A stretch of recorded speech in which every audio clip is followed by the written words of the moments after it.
Hello everybody, good to see you all.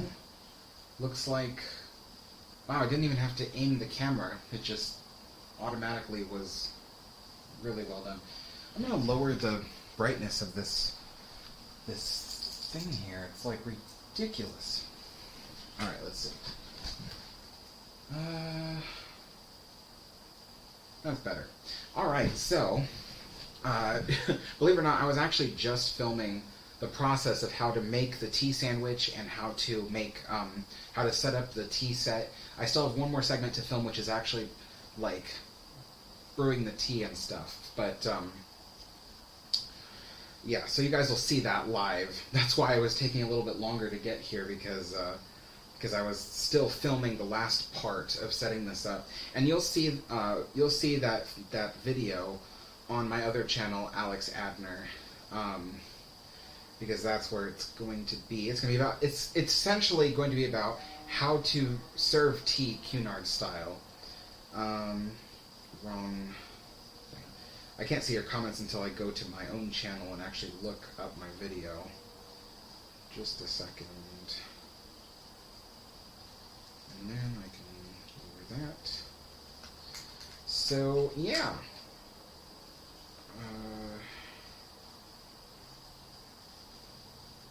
Alright, hello Jake, hello Dwight, hello Evan, hello Ivan, Samantha, Haley, RMS Queen Mary, Tyler. So hello everybody, good to see you all. Yeah, everything's functioning, so you should be able to hear me just fine. Oh, you watched, Dwight, you watched my Titanic video and you agree? Thank you. Yeah, hold on.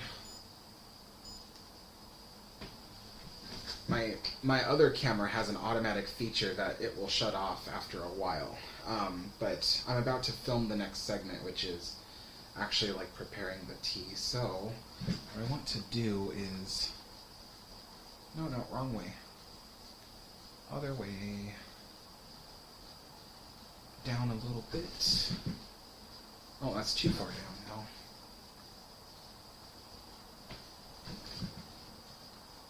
Okay, cool. It's not the most flattering shot of me, but it'll do. So, Jake, you watched the Titanic video? Thanks so much. Queen Mary says you love the video too. Samantha says, I am right now designing my first ocean liner. It's based off the traditional liners before World War II. Awesome. Yeah, I used to doodle like ocean liners when I was a kid because I love Titanic, but admittedly, all my ocean liners that I doodled were versions of Titanic. Okay, so now I'm going to dump out this water, pour in the boiling water. So I'm going to be off camera for a second. So, let's see.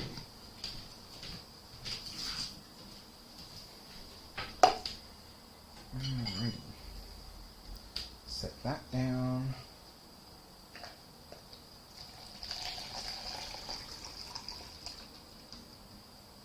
I don't have a kettle yet, so I know all my British friends are making fun of me with the pot of boiling water. But you do what you must.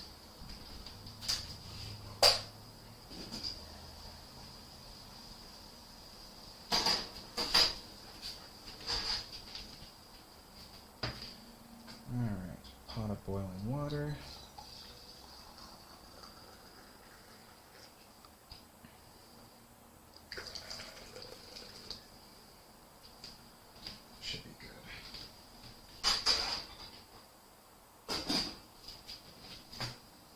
Alright, and then I'm going to film that little segment. The cable right there. You probably can't tell, but I actually have a lapel mic hooked up to my shirt for filming this segment. So, let's see. There we go. Is everything in the shot? It looks like it is. Alright, so I'm going to be unresponsive to you guys just for a second while I film this segment here. So, I gotta set up. Ow. That's hot. Okay.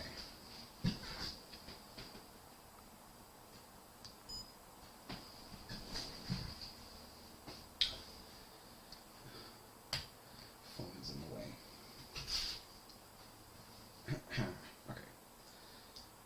Now I have poured the boiling water into the teapot, and now we're ready to add the tea itself. Today is English breakfast tea. I have different kinds, such as Earl Grey and Irish breakfast tea. But English breakfast tea today because it is traditional for a British, or I should say English, tea time. You set that in there, and your tea can brew at near boiling temperature for approximately 4 to 5 minutes between that time. The longer you let it steep, the longer you let it steep, the stronger your tea will be. Alright, so once that is ready, then you will see how we mix the tea into the cup.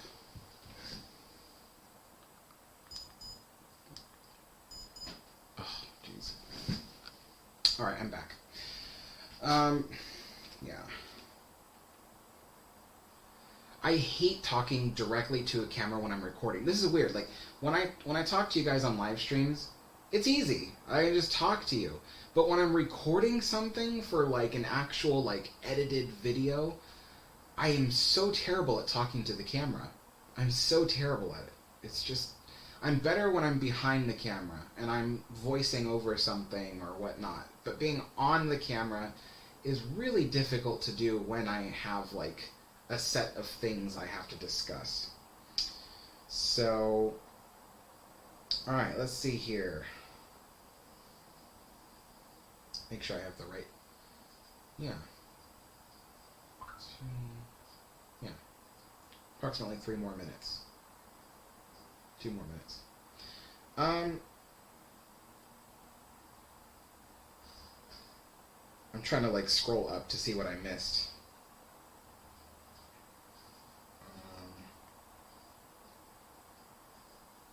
Okay, so I saw that one. Thank you so much, Dave and Gian. Thank you so much. I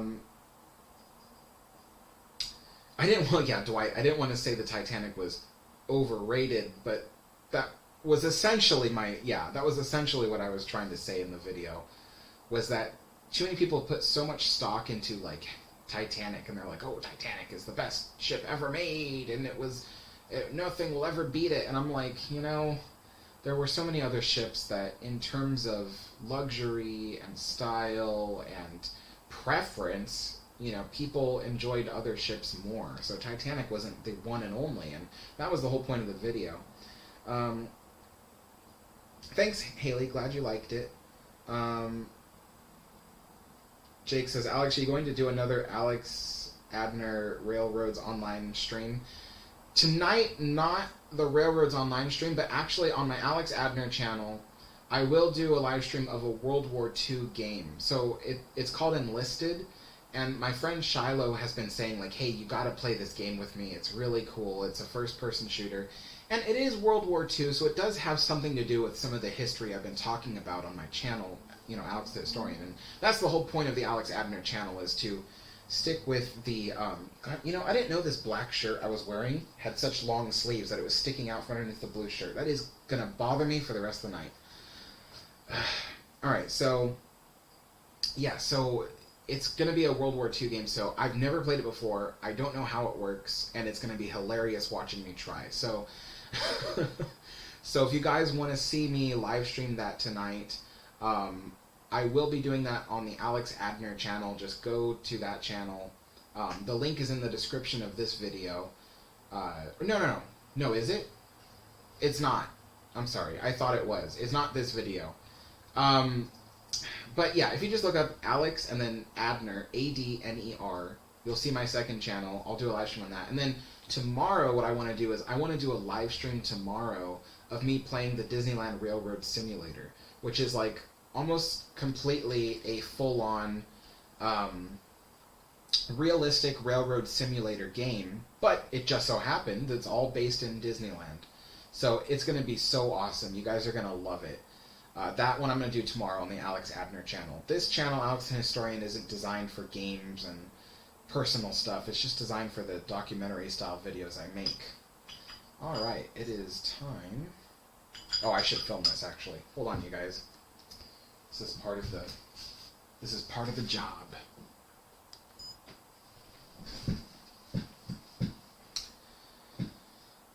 Okay, so now the tea has finished brewing. So we're going to open up the lid. I like to give the infuser just a quick little stir around the teapot, just to make sure that the more concentrated stuff in the infuser spreads out through the teapot. And then I have a little tiny tea infuser plate that I can set that on. We place the lid back on the teapot. I didn't mean to slam it, but I burned my fingers real quick, so that was kind of an accident. And now we dump out the remaining hot water from the teacup.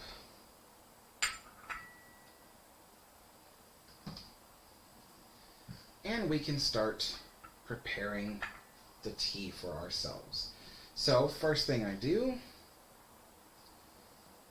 is we pour the tea.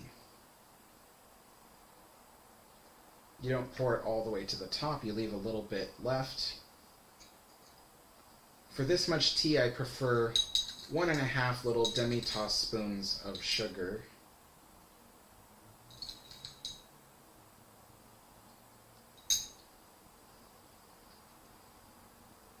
And I have a separate demi-tasse spoon for stirring. When you stir the tea, you want to go back and forth, not around and around. Just makes more noise and it takes longer to infuse the sugar into the tea, so you just go back and forth. And next thing you know, the sugar is completely incorporated into the tea. And then from there, we can add the cream, which of course is the oat milk. I like my tea pretty milky, so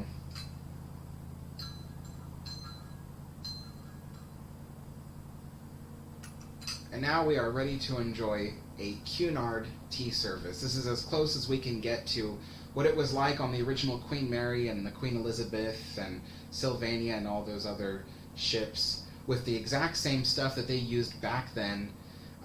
There's even scratch marks in the plates from where people use their forks and their knives to cut up certain things. So it is like stepping back in time to have a spot of tea in the afternoon on a Cunard ship. Thank you all for joining me, and I'll see you all next time. Bye-bye. Alright, now that's done. And I can turn that off. Disconnect my lapel mic.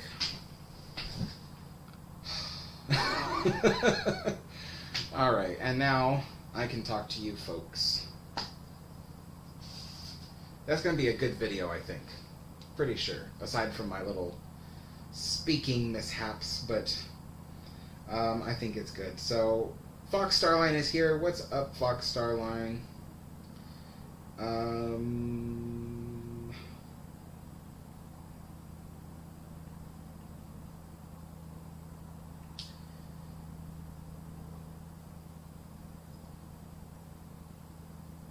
Samantha says, my ocean liner will have 9 funnels and 9 propellers. Wow, that is a lot. I suspect that means it's going to be fast, right?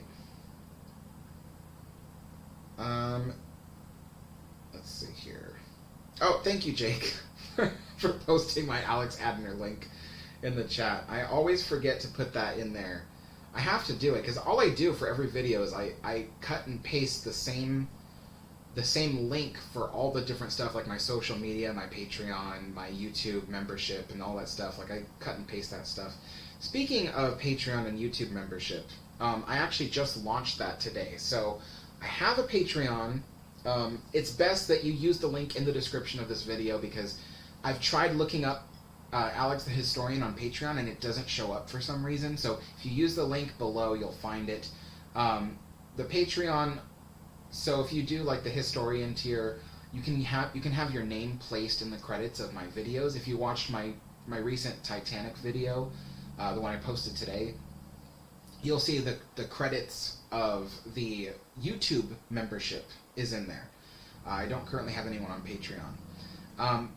Yeah, so the Historian tier on Patreon gets you that. The Archivist tier on Patreon gets you that. Plus, you get access to my exclusive Discord server where we have chat rooms and stuff where you can talk directly to me on the chat room and everybody else. It's like, a place where we can all hang out and stuff like that.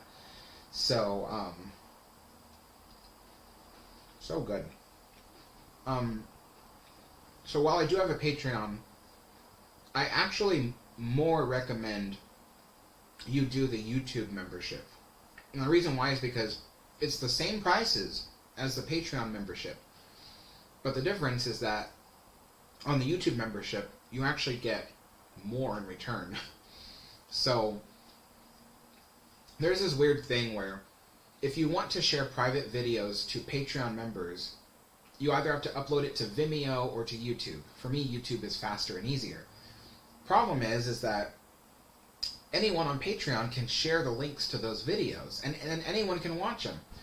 And of course, if you're having people pay for those videos, then you don't want those videos going around YouTube, because then no one's paying for it, because it's not fair to the people who are paying for it. So I was like, well, I can't post YouTube videos on Patreon. That wouldn't be right.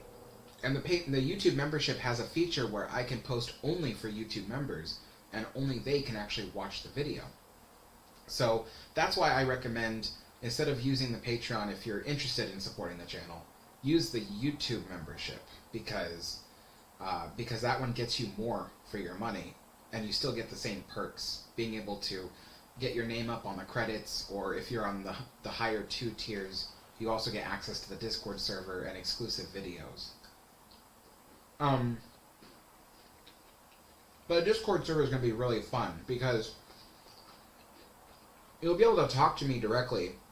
And just like I do on these live streams where I talk to you guys about my experiences and crazy stories and stuff like that, and then of course my knowledge about Queen Mary and whatever knowledge I have about other ocean liners and trains and stuff like that, you'll be able to talk with me and have conversations on the Discord server about that. I might do something too where we can get on like a voice call, like a bunch of us, and like talk to each other on a voice call on Discord. So we might do stuff like that. So, yeah, so consider subscribing to one of those 2 things. Links are all in the description below. Anyway, so Evan Scott says, how are you doing? I'm doing great, Evan.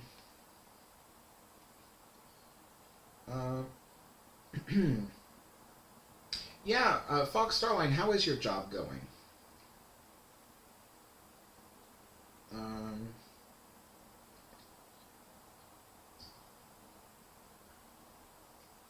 Armis Queen Mary asks, if Armis Queen Elizabeth did not burn and would still be a floating hotel, would you go? Absolutely. Even if Queen Elizabeth was all the way still in Florida at Fort Lauderdale, I would go. Because, honestly, Queen Mary and Queen Elizabeth, in my opinion, are my favorites, favorite ocean liners ever made. Most beautiful. I love the Art Deco style that's on them. So yeah, I would definitely visit the Queen Elizabeth if I could. And I'd make videos about the Queen Elizabeth. I still plan to make videos about Queen Elizabeth, but it just sucks that I can't get modern footage of it because it burned and sank, 50 years ago. So, oh, Fox Starline says that today was his 2nd day. Wow. Sounds like it's going good.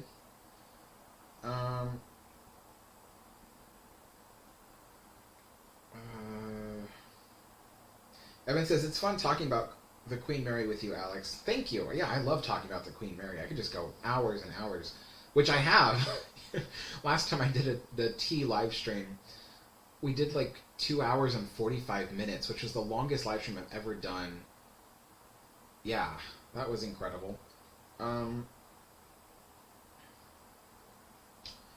Let's see. The Weird Meow says, what's your favorite ocean liner class? Well, technically, the Queen Mary and Queen Elizabeth are my favorite ocean liners, but they are considered the Queen class, even though many people will say, well, they're not the same ships, though. They're not sisters, but they are technically considered the Queen class. Even the QE2 was part of the Queen class, but just a newer version. So I guess the Queen class, if you ask me. But otherwise, aside from that, what other? The Lusitania class ships. So I love Lusitania and Mauritania more than I love Titanic and Olympic. But the next class after that would be Titanic and Olympic. So Olympic class ships would be my third favorite. So it goes Queen class, Lusitania class, and Olympic class. For me.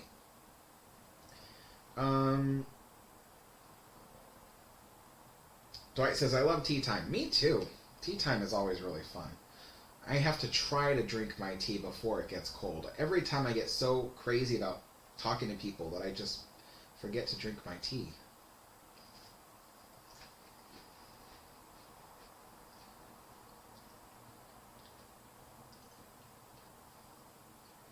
Junior Reagan says, I bought the best laptop ever made 2 months ago. It's interesting. Is that a quote from something? Or are you making fun of your laptop? I'm not sure. I need a paper towel.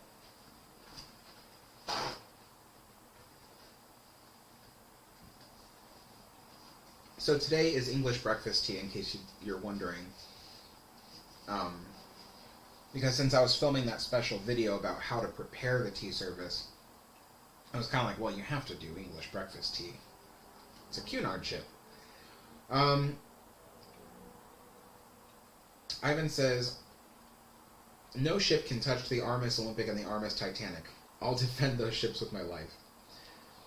Well, you have every right to feel how you do about those ships. But I don't agree. They are perfectly nice ships. By all means, they are perfectly nice ships. I just feel that the Lusitania class ships were better. And then, of course, Queen Mary and Queen Elizabeth. But that comparison wouldn't be necessarily fair because Queen Mary and Queen Elizabeth were after Titanic. They had more innovations than Titanic had, but... Always Queen Mary asks, what are your two favorite ships? Queen Mary and Queen Elizabeth are my two favorite ships. Samantha Wilson says, what time for the game Enlisted? So when I do the live stream of the game Enlisted, I actually don't know. Shiloh and I haven't come up with a solid time frame, but what I do know is it might be, let's see.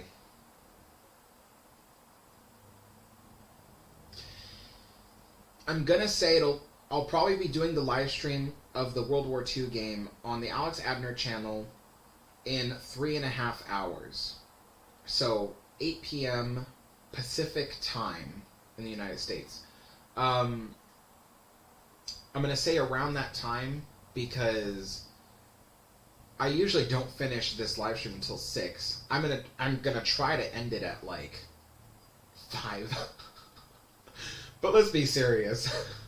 I'm gonna be on here for 2 hours. Let's just be serious. I'm probably gonna be on here for 2 hours, and then I have some cleaning up to do after that, and then I have to make myself some dinner, and then eat dinner. So I probably won't be ready to actually play any games until 8. So, but what I will do is for tomorrow when I do the live stream of the Disneyland Railroad Simulator, I'll schedule that. I'll start scheduling it tonight, so that way tomorrow you guys can see it. I think I'll probably do it for... I'll say... Oof. I can do it during tea time tomorrow. So 4 p.m. Pacific time on the Alex Abner channel tomorrow will be the Disneyland Railroad live stream. And I'll make sure to schedule it so that way you guys can actually like sign up to watch it. Like you can put the little, waiting list thing. Because that one will be really fun. I'm telling all you guys who are Disneyland fans, you're going to think it's the coolest thing. But you're also going to think it's extremely tedious, and you'd probably never want to play it. But I make it look easy, but it's not an easy game at all. Foxstein says, not a big tea or coffee guy. Give me some Gatorade. Yeah. Well, I'm not going to serve you any Gatorade in any of my china. I'll give you the glass cups that I have. Bridevale says, just finished your latest video. Great way to explain your view on Titanic, and 100% agree. Did Cunard and White Star Line both do tea time, or was it more so a Cunard thing? Both ships did tea time because even though at the time of Titanic, White Star Line was owned by a American company, they were still technically a British company by culture. So both lines did a 4 p.m. tea time every day. And I believe even then, other countries like France and, Holland and all that, they, as far as I know, they also did tea sometime in the afternoon because they had a lot of British passengers, but also tea was just kind of a cultural thing at that time as well. So that's, off the top of my head, that's what I know. But for sure, Cunard and White Star Line, they both did 4 p.m. afternoon tea every single day. And that's what they were really famous for, was their afternoon tea. Well, I mean, they were also famous for their ships, but their service was famous for their afternoon tea every day, which they have all kinds of pastries and things. They just load you up with it. And even today, when you go on a Cunard cruise ship, or even on the Queen Mary 2, which is an ocean liner, they still do 4 p.m. tea time every afternoon, and they do it really, really well. So I'm actually really excited to try that next time I get on a Cunard ship. Jeremy says, hello from Boston. I hope to see the Spruce Goose someday. Maybe you go back sometime and film it again. Well, I already did. I filmed a whole bunch of 4K footage of it, which I haven't even shown you guys yet. There will be a video coming out about the history of the Spruce Goose, and so it'll have all that footage in it, and then I'm hoping to put together a second video that's more like an atmospheric walkthrough of the Spruce Goose. God, it's so loud outside. Like an atmospheric kind of like walkthrough of the Spruce Goose and things like that. We'll see how that goes, because I only shot very short segments at a time, but I did film stuff to make you guys videos, so that way I don't have to go back anytime soon. Because I do want to go back, but frankly, I don't think my friends will be here anytime soon. They'll probably come back a few months from now. So be on the lookout for that. I don't have a schedule for that yet, because first and foremost, after I just published this video today, I have to do a Disneyland video. So I'm going to try to throw one out so that way it's ready by Friday. And then Monday will be another short video. I don't know what yet. So I said Monday, right? Yeah, so Monday, another short video. And then Friday of next week, I'll try to have the Spruce Goose video out by Friday of next week. That's my goal. So, a week and a half from now.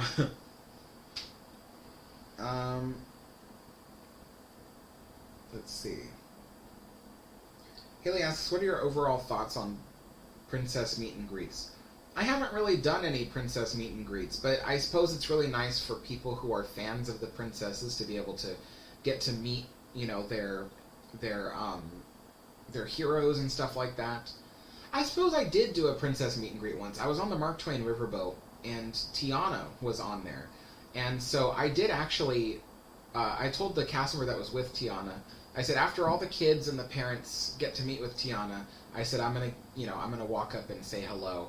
Because I didn't want to get in line if a bunch of kids were, waiting, because, but because the boat was going around the river, there was only so many people on board, and so once everybody had their chance to meet with her, then I went up and said hello, and I took a picture with Tiana, and we talked about Southern food, because I originally used to have a passion for cooking Creole and Cajun food, so we kind of talked about that briefly. It was kind of cool. So, yeah. And Tiana is actually my favorite Disney princess. I just love the movie because it's all about food. And I'm like, I used to want to have restaurants and things like that. And So, and I went to culinary school for that, and so that was my passion. So I have a lot in common with Princess Tiana. You know, we go way back. We're good friends. So.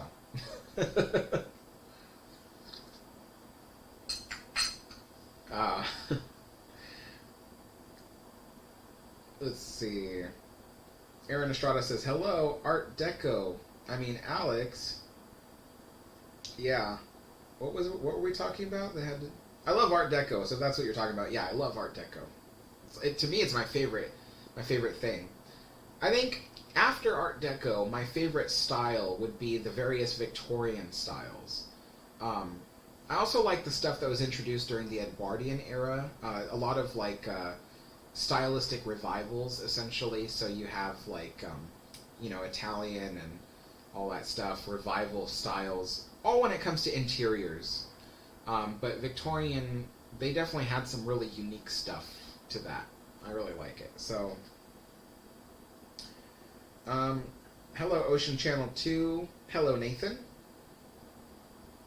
Samantha says that her ship will be faster than the Mauritania and Lusitania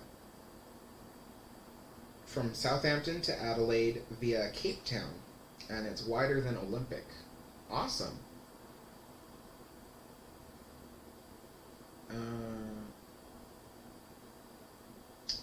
Tyler says, I have this book called Sabotage. It's about Queen Elizabeth. Apparently, the RMS Queen Elizabeth, in case people are wondering. RMS Queen Elizabeth, apparently the first time she was sold, the new owners were in the mafia. Really? That's crazy.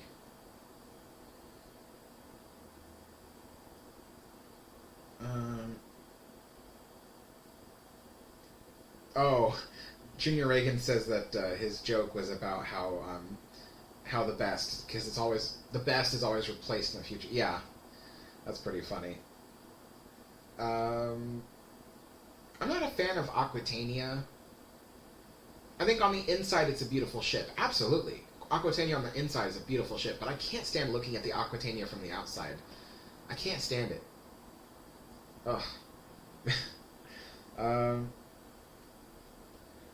Let's see. Ivan says, Alex, please come to Cape Town so I can debate you on the Olympic class versus Lusitania class. Love your videos. Keep up the good work. Armis Olympic for life. Yeah. We'll see about Cape Town. I don't know. Cape Town's pretty far from here. Time for one of these sandwiches. I love these sandwiches.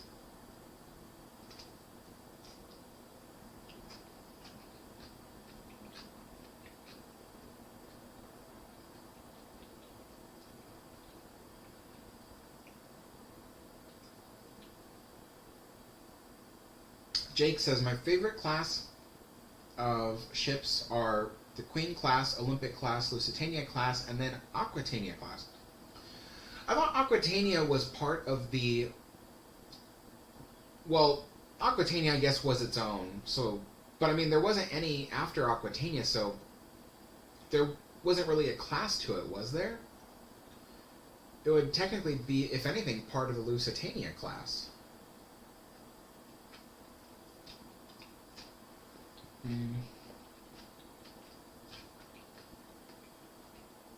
Dwight asks, when will the Queen Anne launch? I think it's already launched, isn't it? It's just not fitted out yet, but it's launched, I think.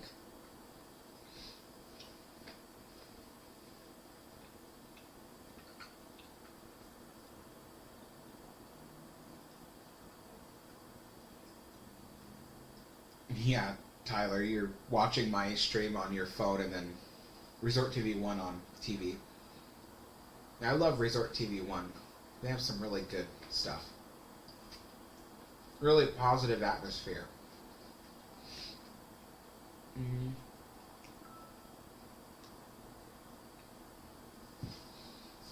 Jake, yeah, I missed some of his live stream.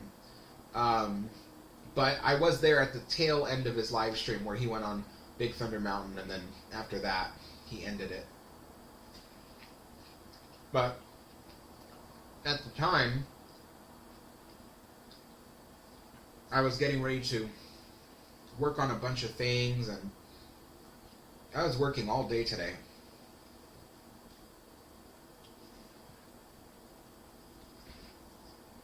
Queen Mary asks, what would happen if a coal burner ocean liner burned bunker sea oil and it still burned coal? What would happen? I think a whole mess would happen because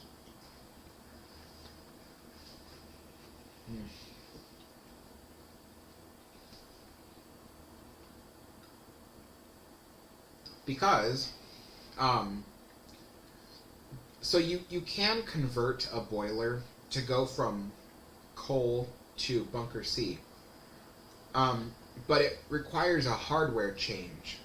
So you have to put in what's called an atomizer. An atomizer basically squirts a fine spray of the bunker C oil under steam pressure. So they use steam to squirt the oil, and it sprays like a vapor. And then below that would be a I guess for older ships like that, yeah. So it sprays the oil, you ignite the oil, and it becomes a flame, a constant flame. But if you were also trying to use coal in there, you'd get that all clogged up. The oil would stick to the atomizer, and then the coal would get stuck to that. It would just be a mess to constantly try to keep everything clean. So it is possible to run coal at the same time as oil, but not feasible. Not something that people would want. So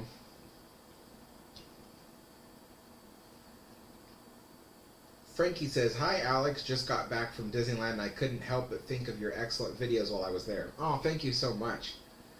Yeah, I want to soon, maybe sometime this month, begin work on the Rivers of America video. So it would be very long, so I'd probably have to split it into 2 or 3 parts, just like I did with the Disneyland Railroad. That was 4 parts though, but a Rivers of America video, and talk about the history of the whole Rivers of America, because it's actually very interesting.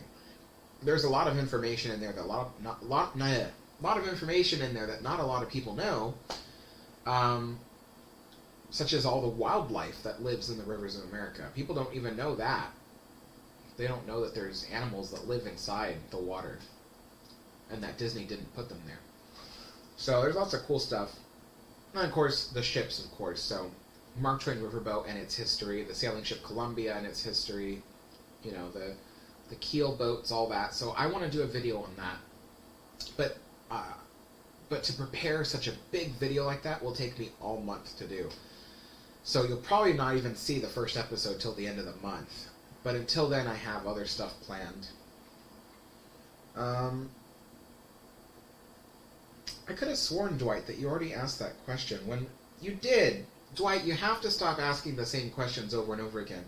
I'm looking at everybody's comments, so you know, if I don't answer, it's either because I haven't got down to there yet, because I'm trying to catch up, or because maybe you're asking something that I can't answer. But I did respond about the launching of the Queen Anne, so please only ask me once, because I will see it. Let's see. Are you ever going to do a meetup one day? I used to do meetups, but it's hard to do that. I live all the way in Portland, and there aren't very many people who watch my channel who are in Portland. Many of them, it's easier to get to Southern California, because they either already live in Southern California, or it's easy to get to. But Portland, not many people would come.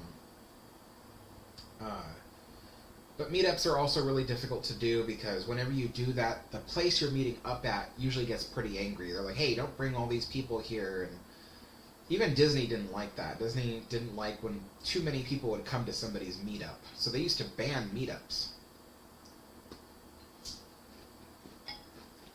Which is weird, because people who meet you, you all tend to eat at like a restaurant or something, earn them a ton of money. Why wouldn't you want to do a meetup? But anyway.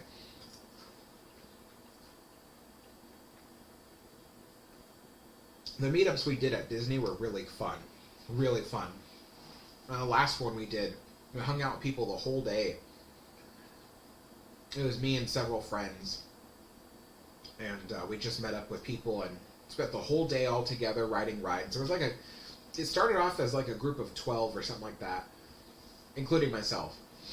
And it dwindled down to like 5 people. So, but it was really fun. We hung out with people all day.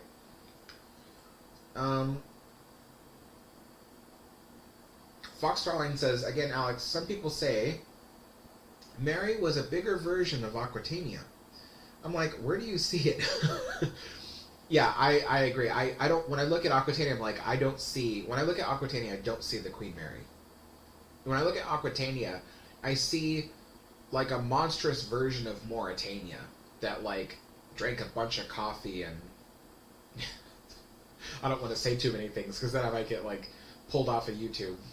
They flag so many things, but yeah, I don't see Queen Mary when I look at Aquatania, not at all.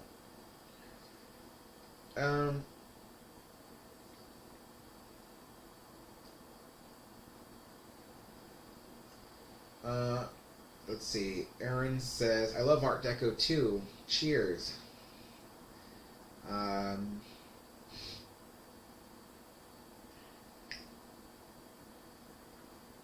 Samantha says Aquatania was Cunard's version of the Olympic class.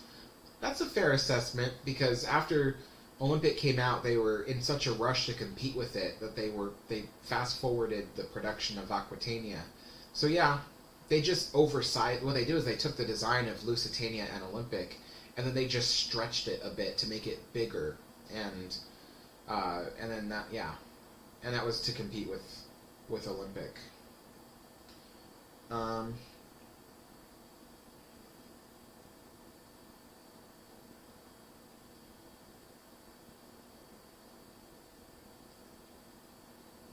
Let's see. Ivan asks, "Are you going to post updates on the railroad on YouTube?" Yes. So the model railroad behind me, I will post updates to it on the Alex Adner channel, so you can actually see how I build it up and stuff like that, and where I go from here. But I'm so busy trying to catch up with stuff because, believe it or not, I haven't posted enough things on either of my channels. So I'm trying to catch up with posting history and stuff like that. But then eventually I will get to doing this. It's just that this takes so much time. I can't do it. I can't work on it frequently because it takes forever. Like to build I built an outhouse one day in O scale for this railroad. The outhouse took me like 6 hours. I was like, I'm not doing this. It takes a long time to build even the littlest things on a model railroad. But the first video I do on my channel will show how I repair the bridges, because the bridges were all damaged while we were bringing this up here. So, let's see. Ivan asks, do you watch Sam from Historic Travels? I catch some of his videos. I prefer his like history videos and stuff, but occasionally I do watch his live streams and stuff. Yeah, and I recently found out he watches my channel, so that was pretty cool. I was like, oh, nice. So yeah, I do occasionally watch his stuff. Haley says, I personally don't like it when meet and greets replace Disney attractions like Snow White's Scary Adventures at Walt Disney World, America Sings, or even the Disneyland Paris. It's a small one. Oh, if that's what you mean. Yeah, I don't like it when meet and greets replace rides. That's not, in my opinion, that's not cool. I always feel like if you're going to build a ride, you should replace it with a ride or a really cool experience of some kind that isn't necessarily a meet and greet. But yeah, if that's what you meant, then yeah, I agree.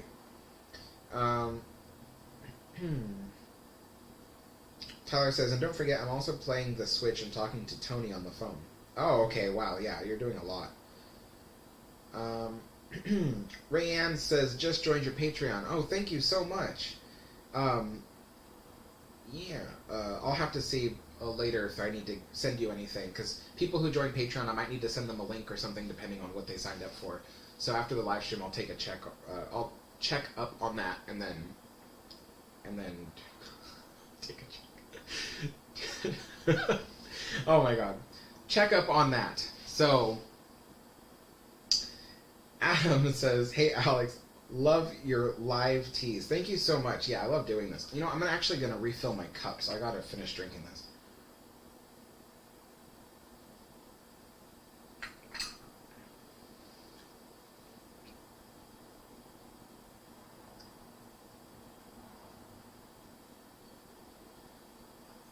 Alright.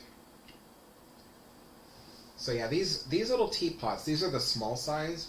Apparently there's a larger size. I haven't seen one on eBay, but apparently there's a larger size than this for the teapot. But the small ones are designed generally for an individual or for two people who just want to have one cup of tea.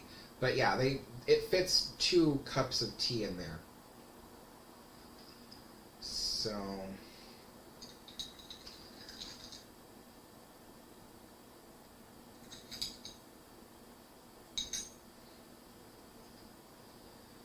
Oh, yeah. There we go.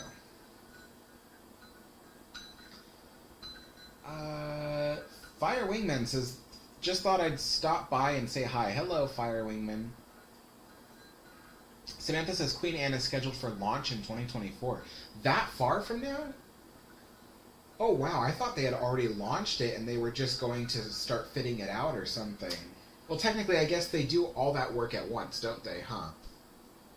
They no longer launch ships anymore. They build them, fit them out, and then they float them out. Yeah, I should have known better.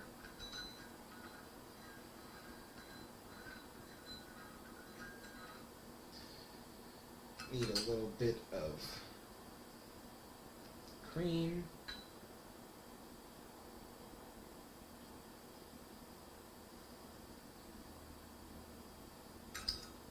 Yeah, the only thing after these live streams is cleaning up. Doing all these dishes. But I think it's worth it. I think it's worth it because I have so much fun using the china. I just, for 2 hours, I get to pretend I'm on a Cunard ship having tea. Even though this doesn't look like a Cunard ship, and even though I have, like, camera equipment all in front of me. But, I get to pretend at least, so... let's see. Thomas Brooks says, sorry that I'm late. No problem. Jake Goodwin says, Alex, do you know what Tim Trams are? They are very nice cookie to eat with tea. I've never heard of Tim Trams. Is that a New Zealand thing? Will I have to look that up? Because I think tomorrow I'm probably going to reorder some tea cookies and things. Tea biscuits, I guess people say. So if there's anything new that people have with, it has to be, though, within the Cunard theme. So, like, I considered, like, making chai tea at one point, but I was like, I can't serve chai and Cunard stuff. It just doesn't make sense. But yeah. Fox Online says, what do you think of Normandy?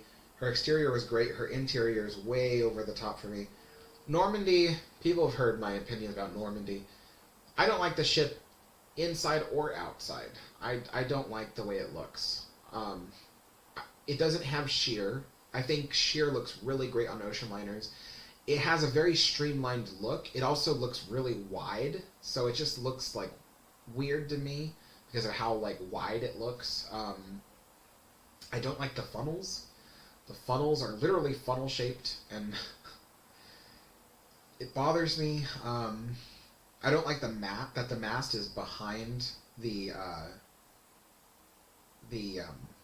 bridge, or that it has such a short bow that has a wave breaker. Yeah, I just don't like anything about Normandy. Like, nothing. And the interiors, to me, are overdone and gaudy. I understand it's a classic French Art Deco, but I'm not into it. So, yeah, I don't have anything that I can say good about Normandy. I'm trying to think if there's any room on Normandy that I know of that I think is beautiful, that I actually like looking at. The staircase, I guess. The staircase looks really nice. But the whole thing is so cold. They don't use any like woods and stuff like that. They used all steel, crystal, um, uh, and marble, like all kinds of marble and stuff like that. It's just cold. There's no warmth or love in it at all. Yeah. When I'm on the Queen Mary, you can feel the warmth and the love. Sarah says, woo, made it for the last 15 minutes of work anyway. Oh, wow. Glad you made it, though. Somebody says, hey, Chris. Oh, LMG Vids is here. At least 8 minutes ago he was. I love Art Deco so much, that's why Titanic is my favorite. Adam says, does your passion for ships extend into historic hotels at all? I'm a big fan of railway hotels from the early 1900s. There are some hotels that I think are really wonderful. Like, when my friend Chris was visiting, a couple weekends ago, we stopped by at the Portland Benson Hotel. There's a good history behind it. The hotel was built in 1912, the same year that, Titanic sank, in the Atlantic. So it's got a very Edwardian look to it. It's a beautiful hotel, beautiful lobby. And we filmed the lobby and everything, so I can make a video about that eventually. So, yeah, I did that. So, I'm trying to think of... But yeah, what other hotels do I think are... There's a lot of them. I haven't gotten into hotels as deeply yet, but in the future, I think in the distant future, there will be more stuff about really old hotels and buildings and stuff, especially if I get to travel more. If I can earn enough money from YouTube to be able to travel and, do videos about, different places in United States, United Kingdom, Paris, that would be really great. That would be really great. I could bring so much stuff to all you folks if I got paid enough to do it. Yeah. Let's see. Samantha says, my ship will be owned and operated by Cunard, so its name will definitely have the classic IA ending. Okay. Mateo is here. Hello, Mateo. Alex, Fox Ronnie says, Alex, Sam is one of my other moderators in the group. I didn't know that. Yeah. Oh, that's pretty cool. I've never seen him say anything in the chat, unless he has a different username in the chat on Facebook. Does he? I haven't seen him. Let's see. Oh, good night, Ivan. Have a good night. Mateo says, I always show up right at the end. Trust me, you're not here at the end. I'm probably going to be on for another hour. Jake is like, Mateo, you're not near the end at all. I know, I always strive for 1 hour, and then I always go over to 2 hours. It's because I have so much fun, so I just, I have to learn to try to stick to the time frame. But yeah, so...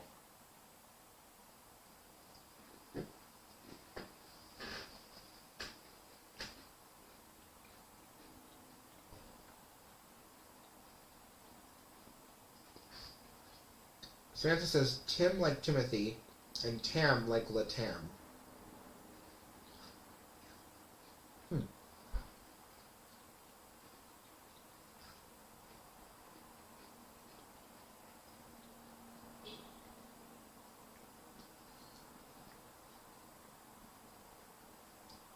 I'm so confused.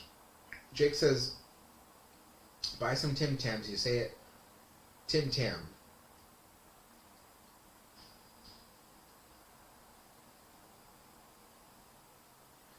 Unless there's something really tricky about how to say Tam. I think it's Tam, isn't it? I don't know. It's a New Zealand cookie, but it's sold in USA. Okay. And to look it up.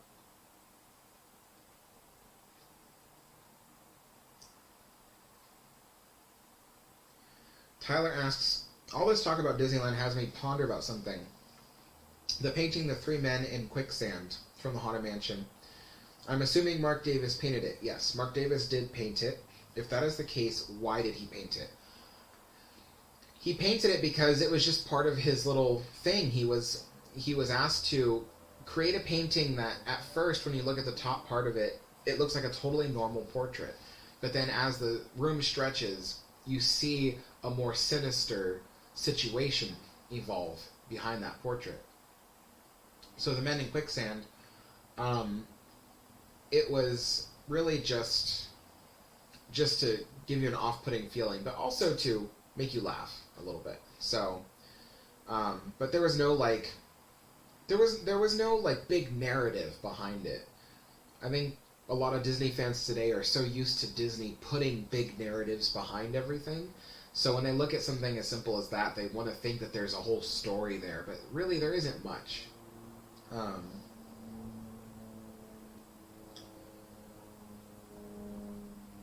Oh my god, Mateo!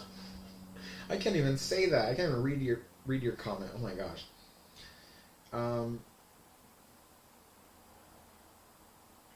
No, Tyler. I don't think he had an interest in quicksand. It was just.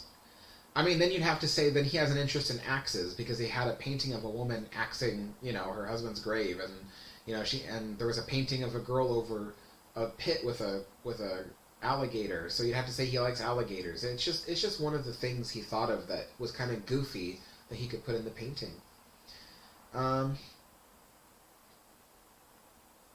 RS Queen Mary asks, if Queen Mary sank, what or how would you feel? If the Queen Mary sank, I would feel depressed. I would think it's just the saddest thing because there's so much history on that ship. It means so much to so many people, including myself. It's a World Heritage Site, and it would just be a real shame if it sank. I try not to think about that stuff because while it isn't going to happen anytime soon, if nothing is continued to be done on the Queen Mary in the future, that could always be the possibility. That's what ships do. If they're neglected for long enough, or they're just not taken care of for long enough, eventually they will sink. So,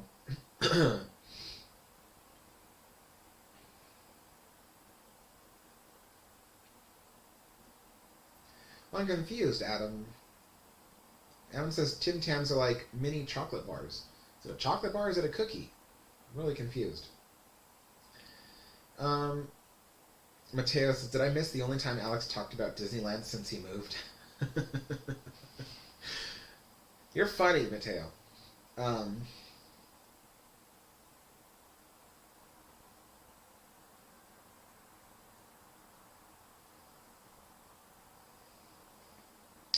Adam says, some people bite the end off the Tim Tam and suck tea up into it like a straw. So,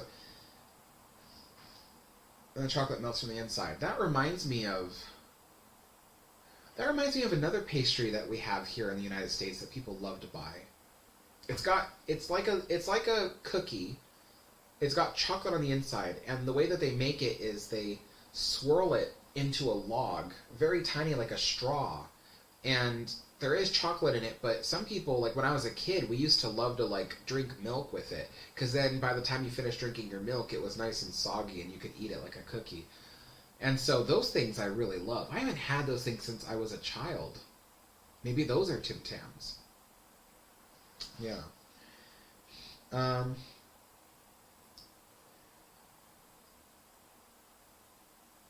Samantha says, I have finished it, and I have finally christened her Columbia after the personification of America. Nice. Yeah, Mateo, you're not that funny.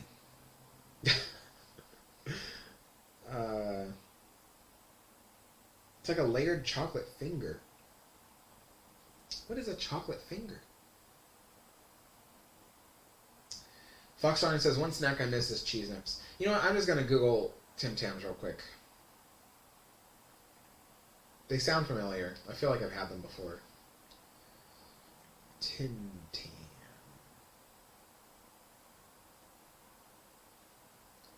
Okay, I did not expect that.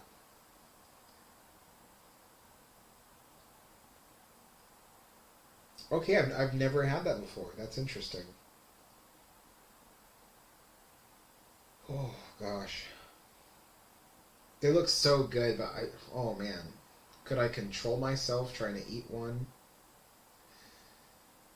I have to be so careful about how much sugar and stuff I eat. Like, I don't want to.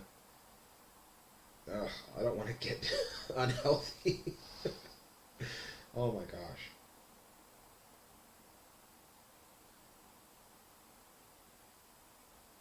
It does look really good. Oh, and there's. Oh no, that's not. That's not a flavor. Someone else made that. I thought there was a mint one. I was like, oh, mint Tim Tam. I love mint stuff. Looks like they have a variety pack on Amazon. I'll look it up and see if it's something that I want to buy later.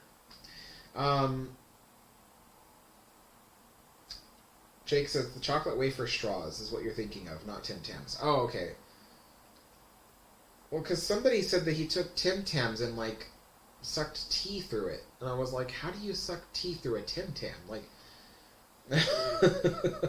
like how?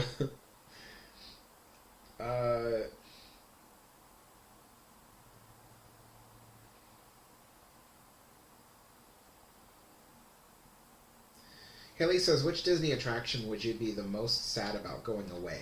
For me, it would be It's a Small World, she says. Huh. What attraction would make me oh, I'll tell you.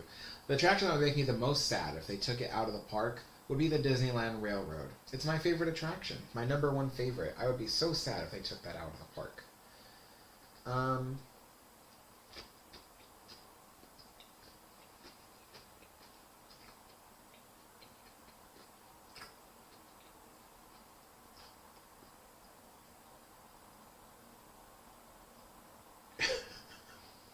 Brian Vale says it's customary to eat a whole package of Tim Tams at once.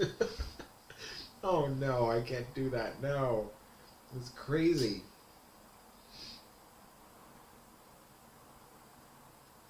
Armis Queen Mary says, why do ships get christened? It's a tradition, but to be fully honest, I don't know the full story as to why. All I know is that it's a tradition to christen them.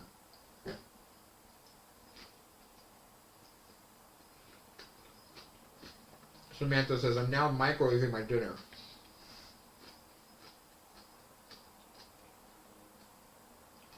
Alright, good night, Fox Starline. See you later. Adam says, you bite the two ends off and suck tea up into it like a fat straw. Then it gets all melty and you eat it all in one bite. Oh my god. Okay. I might have to buy it just to try it. Oh my gosh.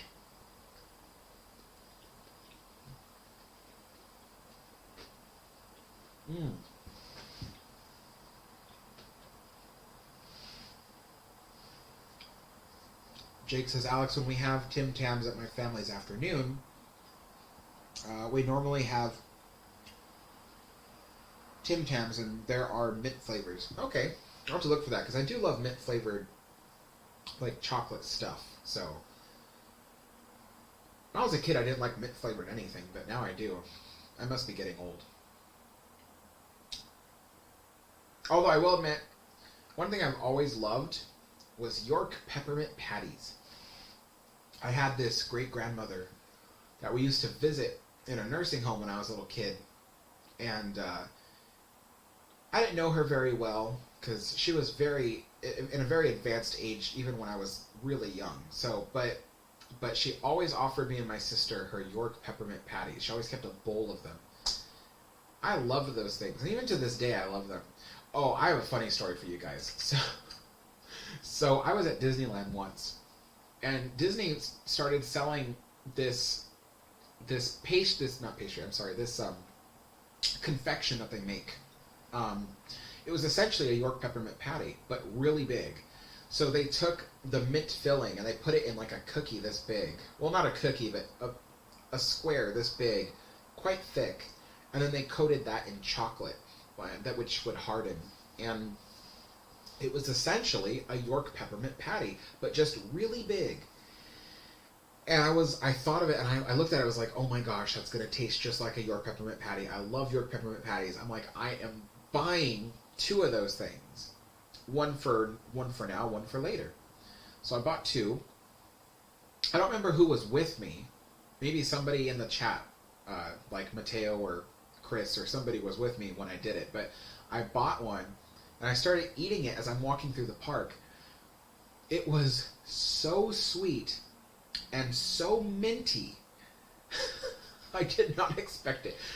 I was so busy walking around the park and just, eating this peppermint patty the whole time that by the time I got halfway through it, I was like, oh man, I'm starting to feel really sick. Like, it was so minty. It was in my nose. It was in my throat, and my stomach felt like, this is the weirdest sensation, but my stomach felt like mint. It was so bad. I was getting really sick. And I remember whoever was with me, I was telling them, I was like, I do not feel good. I can't eat the rest of this thing. This is too much mint. Oh man, it was hilarious. I felt so sick. Mateo was like, oh, I think I was there for that. Yeah, I think you were, Mateo. I think that was you. And I was just walking the park eating this mint patty, and I just got so sick. I was like, way too sweet, way too minty for me. Oh my gosh.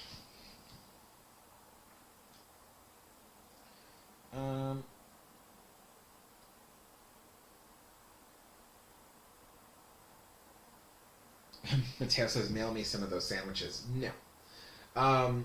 You know what, Mateo? You're gonna have to come here, and then what I'll do is we'll have tea together or something. I always offer people tea whenever they come over, but I'll make the sandwiches and everything, and we can have tea. So yeah, do that.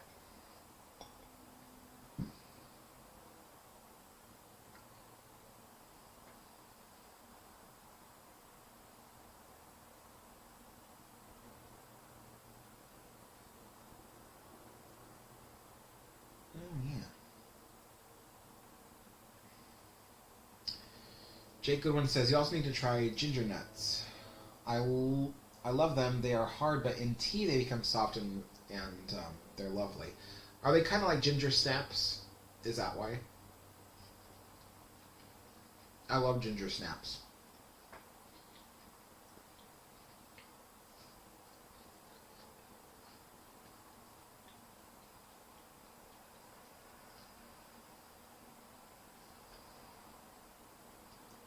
I love how my afternoon teas are always like 2 hours long. They're only supposed to be like an hour long, aren't they? But I always get so caught up talking to people. You get addicted to ginger nuts very easily. Yeah, if it's anything like a ginger snap, I know I'll love it. And then dipping it in tea and stuff. Mm-hmm.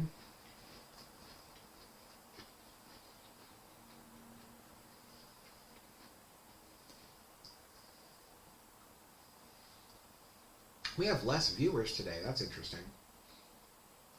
I feel like every time I do one of these streams, there's always a little bit more viewers than there was the time before. Jake says, yeah, they're like ginger snaps. Oh, okay. Nice. So then I'll make a note on my phone.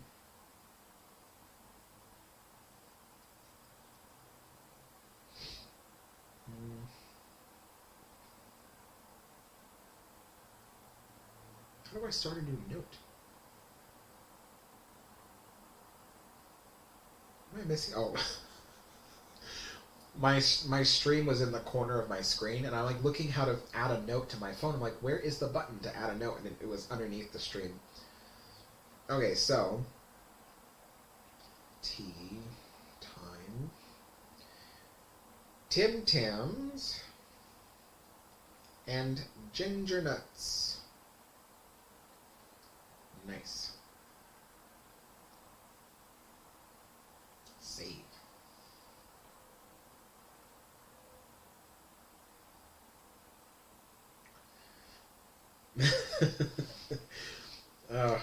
Yeah, it's okay. Honestly, like, I would like to make pastries that go with this. I know some pastries that would go very well with the tea. It would be like Cunard.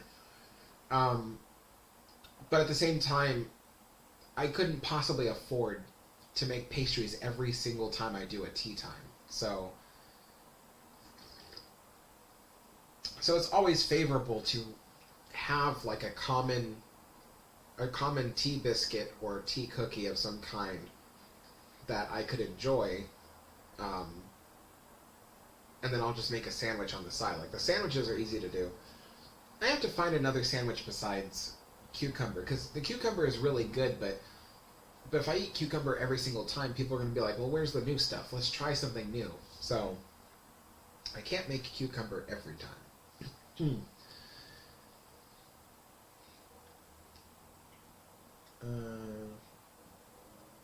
Bridevale says, did the Cunard service change much between the Lusitania and the Queen class? Yes. They changed quite dramatically. Now, I heard stories where ships like Aquitania had cube teapots, but the rest of the tea service didn't look like this. But I did hear that Cunard had cube teapots. They didn't look the same, but they were similar. But it wasn't until the Queen Mary that Cunard said, let's redesign our tea service. Because if you look at, there are Aquitania tea services that are out there, but the way that those look, I haven't seen the square teapot. I've only seen the round ones. But if you look at the Aquitania tea service, the design, again, is very different from this, so I can't even use this to tell you, but essentially the design is, I forget what they're called. They're the Greek. It's a design. It looks like gosh, it was so common back then.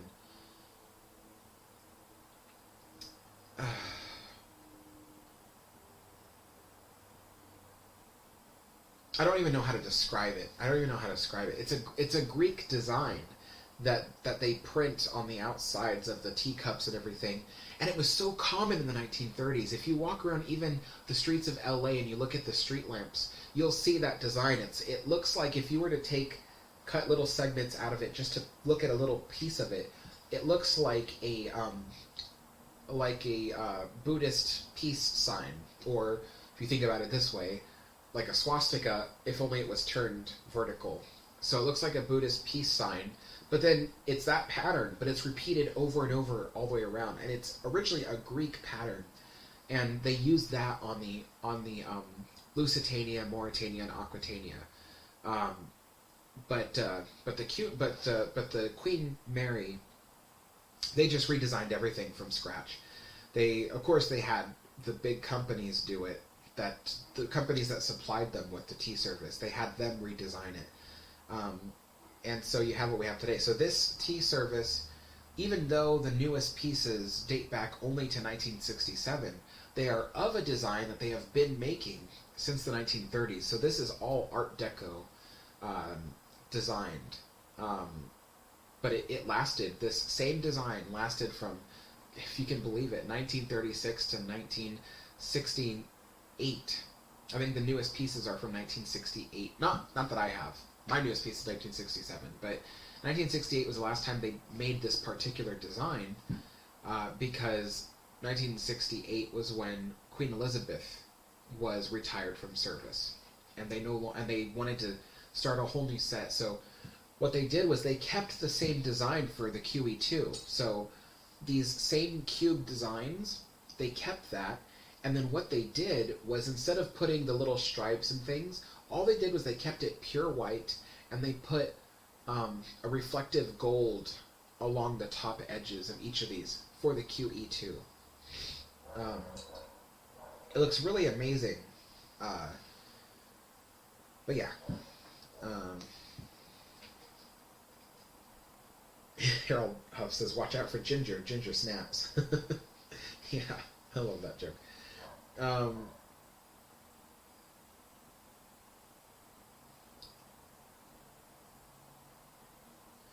Thomas Brooks says, you could try to make some pastries on some Sunday afternoon tea time streams. Yeah, I definitely do want to do that. So I eventually will.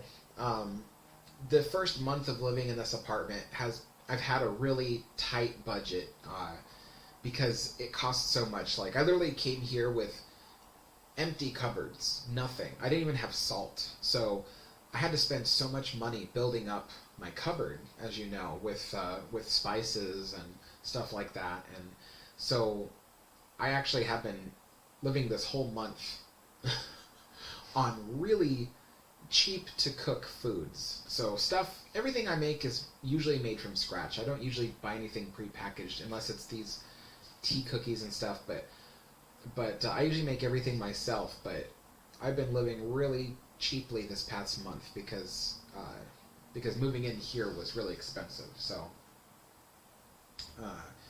but I think this month will be easier, and the next month will be a little bit easier as my income starts to level out. So,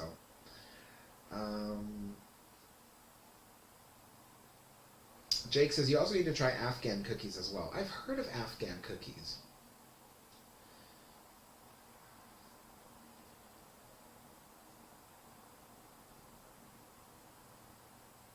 Mateo says, cube teapots are such a weird thing, and I had no idea they existed until you showed your tea set off for the first time.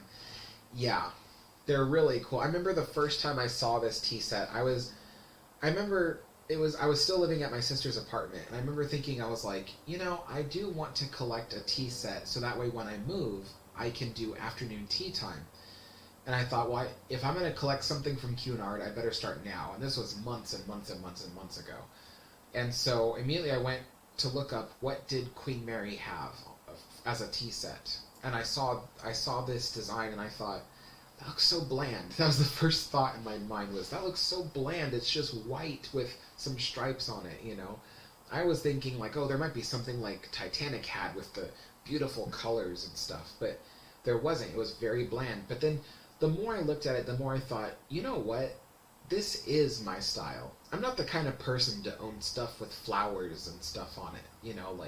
I'm the kind of person to have something that's just very conservative in its style. And so, so as soon as I started collecting the stuff for the tea service, I was like, you know what? This fits me. This fits. It's Art Deco. It's a simple, plain design that fits in anyone's hand without distracting, So, so I thought, this is good. So I actually grew to love this tea set.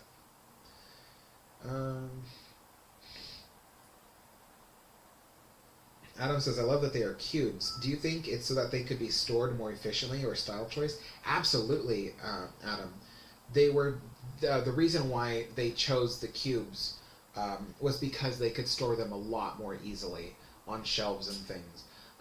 The plates, as you know, plates always stack up, so they didn't need to be square. The teacups, you hang them on little racks, so that wasn't a problem. The saucers, same thing, you stack those. But when it comes to the vessels that hold the liquid, such as the teapots, the hot water jug, the creamer, the sugar, the waste dish, all that stuff, they decided to make cubes, so that way they could easily pack them all in onto shelves and stack them if they need to. So, yeah. The teapots, I'm not sure how... Do they? Yeah, they do. They stack pretty well. They don't lock in place. But I imagine if you were to try to stack the teapots, you would have the shelf would have like a rail or something to prevent the top teapot from sliding off. But yeah, you could stack them. And they all fit really well together. Is that the same?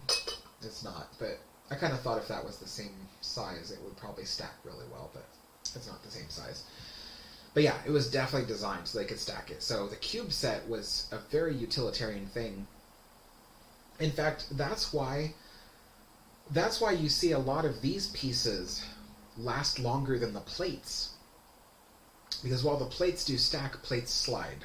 These things, they fit on the shelf nice and snug, and they last a lot longer. So the cube stuff ends up lasting longer than the round stuff. So very innovative design. And of course, you've probably heard me talk about this hundreds of times, but the stripe design that they have on there, I'll try to hold this up. Let's see. It's too bright. Jeez.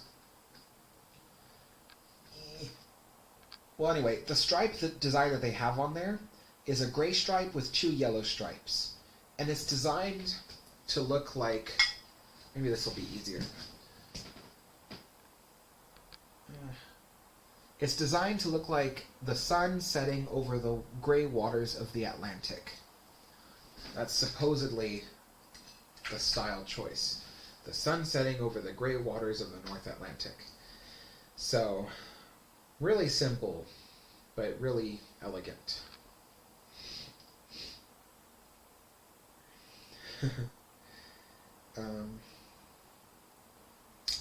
Thomas says, I think the Greek pattern is called a Gamadion pattern.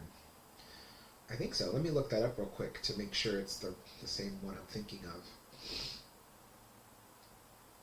Gamadion.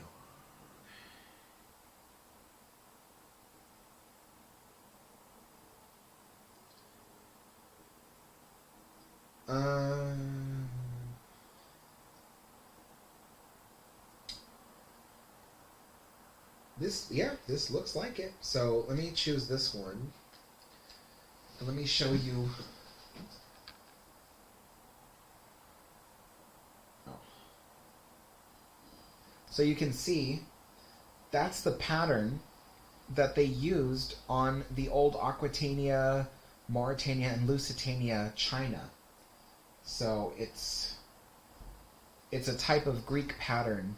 And it was used commonly in the 1920s and 1930s, even all across Southern California for lampposts and things, which is really cool. If you go into Disney California Adventure Park and you walk down the Hollywood area, all the lampposts have this Gamadion pattern.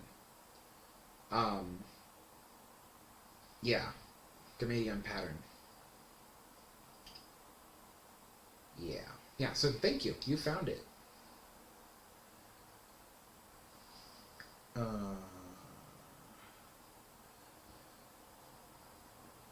Tyler says, as you know, there are 2 Mauritanias. I call the second one Lady Mauritania, a nickname distinctive to separate the Mauritania of 1907 and Mauritania of 1938. Yep. Yeah, I think I've just called it Mauritania 2, but that's not a fair name because it's not technically 2. It's just Mauritania. But yeah, there were 2 different Mauritanias. Oh no, Jake got attacked by a dragonfly. I hope you're okay.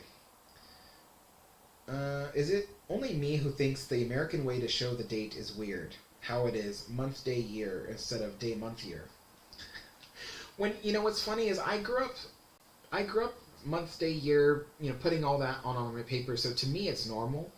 But yeah, day, month, year does make more sense because, you're going in a timeline, day, month, year. It makes sense, but in the United States, if you do that, you will confuse every American. I guarantee it. If you do day, month, year, you will confuse them all. So, yeah, but I do agree. It does make more sense to do day, month, year than month, day, year. But I think it's also because when we speak it, we don't say it the same way either. So we don't say, the 8th of March, 2022. We don't usually say that. Normally we say March 8th, 2022. So even when we speak it, we say it in the same order that we write it. And so that's why, it's so weird. And you know what else? There's other Americanisms too, believe it or not. There's a thing... It's mostly all of America that does this, but more so in Southern California. So you can usually tell if you're speaking to a Southern Californian who grew up in Southern California, because the word "the" will almost precede any noun, pretty much. So I grew up next to the 5 freeway. So most people, when they talk about a freeway near them, if it's 405, they say Interstate 405 or something like that, right? Or they say Interstate 5, or they just say 5. So they might say, oh, take 5 up to such and such city. In Southern California, we say the. We say that a lot. So we say take the 5, take whatever. In other countries, it's normal to say, oh, my grandmother had to go to hospital. But in Southern California, that sounds really strange to us. So we say we go to the hospital. Of course, mostly Americans say the hospital. But yeah, so generally speaking, you can tell when you're talking to a Southern California native because the precedes almost any noun. And I remember when I first started making videos about the Queen Mary, people would say, Alex, it's just Queen Mary. You don't say the Queen Mary. And I just told them, I said, it's really hard for me to do that. I can say, okay, and I'll try, but then every time I talk about it, I'll just say the Queen Mary, because that's what we do. That's just how we say it. And I was watching a video a long time ago that explained why we do that. And it had something to do with our freeway system. Because in the early days, each of our freeways had a name. So even though there was a designation, so like let's say passing through the Orange County, Los Angeles area, the 5 freeway was called the Santa Ana Freeway. Or I forget what other freeway was called the Pomona Freeway, but there was Pomona Freeway, and then there was, then there was the San Diego Freeway, which is part of the 5. But anyway, the point is that we got so used to saying the in front of everything that that's a quirk that we developed. So you can always tell when you're talking to a Southern California native if they say the in front of almost everything. Except for hospital. That's an American thing. The hospital. Jake says we call highways motorways. Yeah, that's an old name, motorway, for motor car. Yeah, that's pretty funny. Yeah, well, we just say freeway. Because of, I guess we think of it as a freedom. Freedom to strike anybody's bumpers that we want and cut them off. Southern Californians do that. They cut people off. They love to cut people off on the motorways. Rayanne says, I love the explanation of the design of the sunset on the T. Yeah, I agree. I thought it was just some simple design, and I was reading a blog about the history of these tea sets, which is how I know so much about them. I was reading the blog. I was like, that's fascinating. And yeah, they talked about it, the sunset over the gray waters of the Atlantic, and I thought that is a beautiful way to describe it. Samantha says, Alex, I am Southern Californian, by the way. Yeah, that's pretty cool. Yeah, so you'll know what I'm talking about. Southern Californians don't know that they say that stuff. They just say things. Ron Rhodes says, computer programmers like year, month, day, month. Wait, what? Why MDMS? What is S?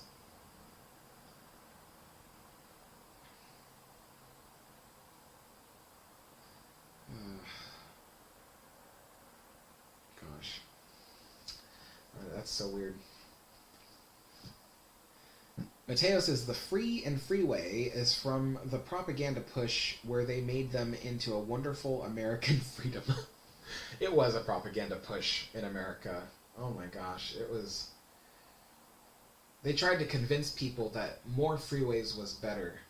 And when you look at LA, freeways crisscross everywhere in the LA region.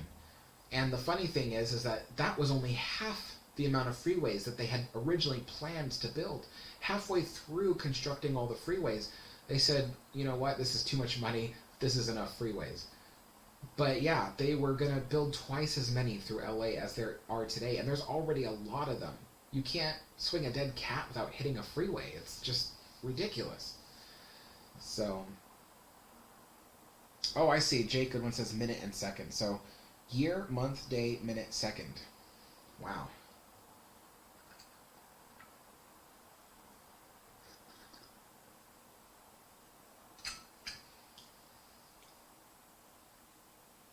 Yeah, so Southern Californians are crazy. They're really insane people. They are insane people. I know, because I lived amongst them. And it's funny because there's so many little accents that you can get in Southern California. So, you know, I come from a family where several different accents are used. So, you know, there's a lot of, like, because there's, like, surfer dude accents. Then there's also, like, they call it, like, valley accents or valley girl accents, you know, which originated in, like, the 70s and 80s. But it was, like, you know, like, oh, my God, yeah, you know. And then the surfer dude's like, all right, bro, awesome, you know, like. And then there's just normal accents, but there's, like, a bunch of different ones. And so, you know, I come from a family that they just, it's a mix. They talk like that. So sometimes, you know, I'll say, like, oh, righteous, you know, or something, and it totally catches people off guard because because I'm so used to saying it and stuff like that. Yeah, so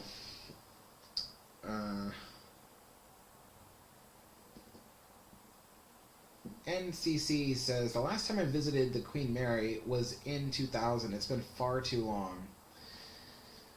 That is a long time, actually. Oh, yeah, he lives on the West Coast, too. Yeah, I was going to say, you put the Queen Mary, so I'm like, is that a West Coast thing, or is that just Americanism? Yeah, so...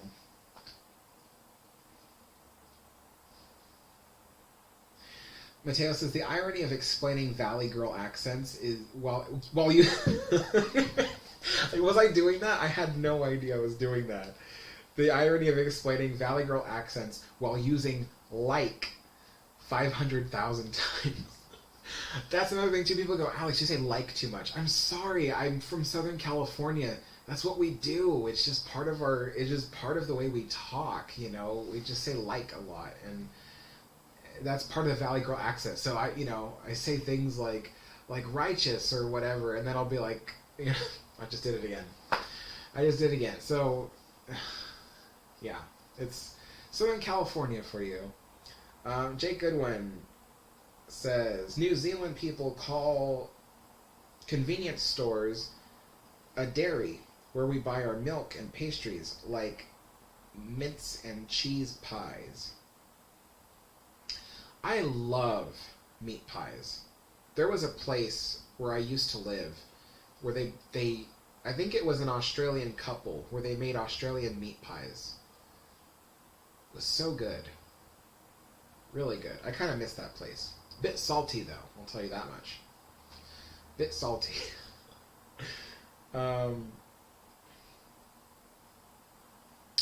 Samantha says, Alex, did Queen Mary ever have berths on board when she was in service as an ocean liner? Oh, yeah, there were several.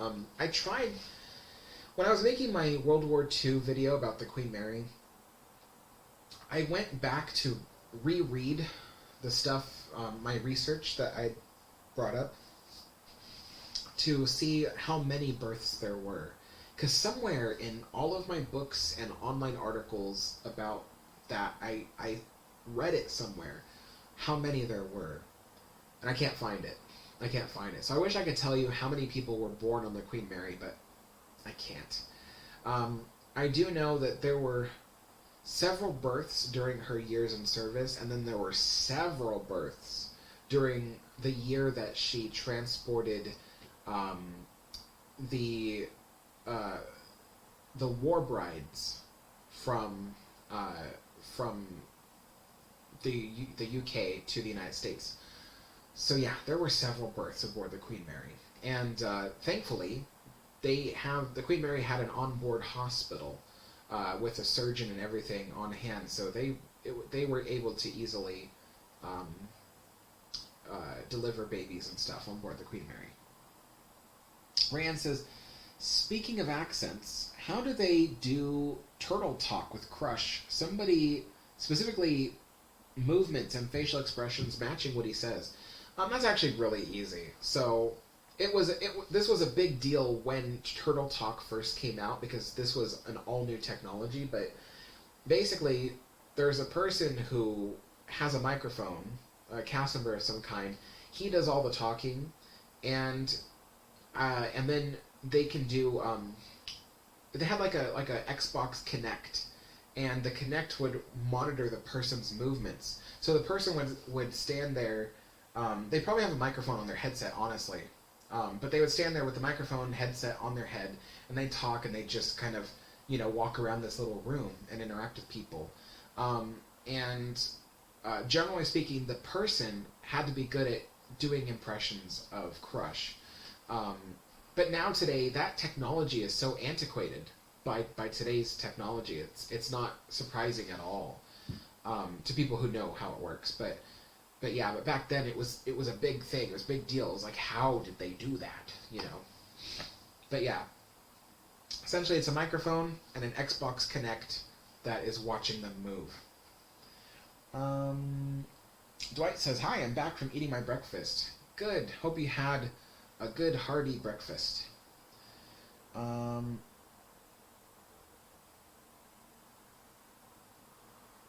Jake says, "New Zealand rugby is like your American football. Everyone watches it, and we have more sheep than people. At least 2 sheep for 2 people." Yeah. Yeah, I know all about rugby. Well, not all about rugby. I don't know much about sports, but I have heard of rugby, and I do know that New Zealand is big on rugby. Yeah. 2 sheep to 1 person. Yeah, I figured that's what you meant, because if you said you had more people, then yeah, 2 sheep to 1 person. I think in the United States, we have more... We either have more cows or more pigs than people. I forget which one it is. We certainly have more chickens than people, that's for sure, because we eat so much chicken in the United States. It's ridiculous. There's like 50 chickens for every 1 person in the United States or something like that. It's really crazy. But pigs, yeah, we have like a pig for every person and like 2 cows for every person or something like that, because we eat so much beef and so much pork in this country. We eat so much meat here, it's just crazy. But you guys, New Zealand, the sheep. You have sheep for wool, right? That's what they are. They're wool sheep, not... Well, of course, yeah. What am I thinking, Alex? That's what sheep are always for, is for wool. Goats are for milk. Goats are also for meat. Sheep are not for meat. Sheep are for wool. Yeah. Yeah. Jake, you own at least 40 sheep? Oh my gosh.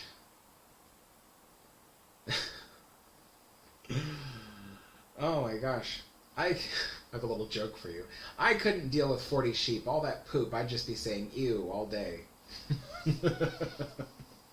Okay. That's enough out of me. Okay, Samantha says, "Dwight, you're doing it again." Doing what? Oh, yeah. What is Dwight doing? I'm very curious to know. Wait, what just happened? Oh yeah, you're repeating the same thing over again. Yeah, you have to stop repeating stuff. Jake says wool and chops. Oh really? You eat chops from sheep?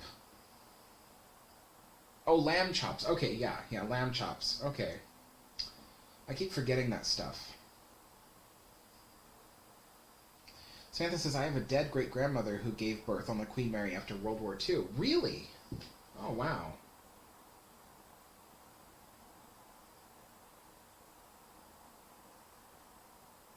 That's pretty cool. Yeah, to say like, oh, I'm a person who was born on the Queen Mary or something. That's a pretty cool thing to say.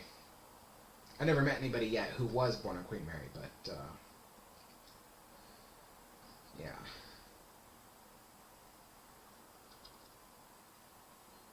Oh, that's okay, Jake. Yeah, because I don't. It bothers me when people keep repeating the same message, and especially after I read it. It's one thing if I don't read the message and then someone repeats it because maybe I didn't read it or something, but he's repeating stuff that I've already read out loud. Samantha says, "I was named after her." named after the great grandmother that gave birth on the Queen Mary. Pretty cool. Yeah. There's times where I really wish like I could have sailed aboard the Queen Mary. Like I had a dream the other night where I was on a voyage on the Queen Mary, and on the voyage I was just walking around the so there's a deck called Promenade, but I wasn't on the actual promenade. I was in the main hall area, in the main lounge area, and I was walking around, and I remember like looking left and right once in a while to look out the windows, and you can kind of see the ocean speeding by, and it was a really nice dream. And then it ended, but it was a nice dream. It was like, that was like the closest I've ever gotten to being on a voyage on the original Queen Mary. Oh, can you imagine that? Like, I've been on the Queen Mary several times in my life. You look out the windows and you either see downtown Long Beach, or you look the other way and you see a freight harbor. But just the idea, like, can you imagine being on that giant ship while it is racing across the ocean? It is a giant ship. A lot of people who've never been to the Queen Mary in person, they look at it on my videos and they go, oh yeah, that's a big ship. But when you're on the Queen Mary, you're like, this place is huge. And the idea that it was moving across the ocean, you know, at 30 knots is unbelievable. It's huge, especially when you walk into rooms like the main lounge and you really see the size of the ship. It's astounding. It's absolutely astounding. Something like that could move across the ocean so quickly.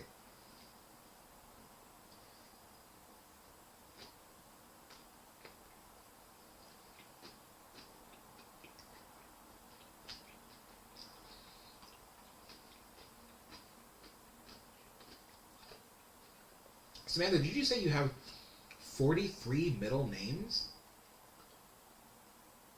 My goodness. 43. There's that number again. 43. Chris, if you are watching, I told Chris, I said, there's a number that follows me around my entire life. I see it everywhere. The number is 43. And 43, I see it all the time. Every day, there's always something that is numbered 43. I don't understand it. When I used to live in Southern California and I'd go to Disneyland every day, or almost every day, when I worked there, I should be more specific, when I worked there, the bus I took to get to Disneyland was the number 43.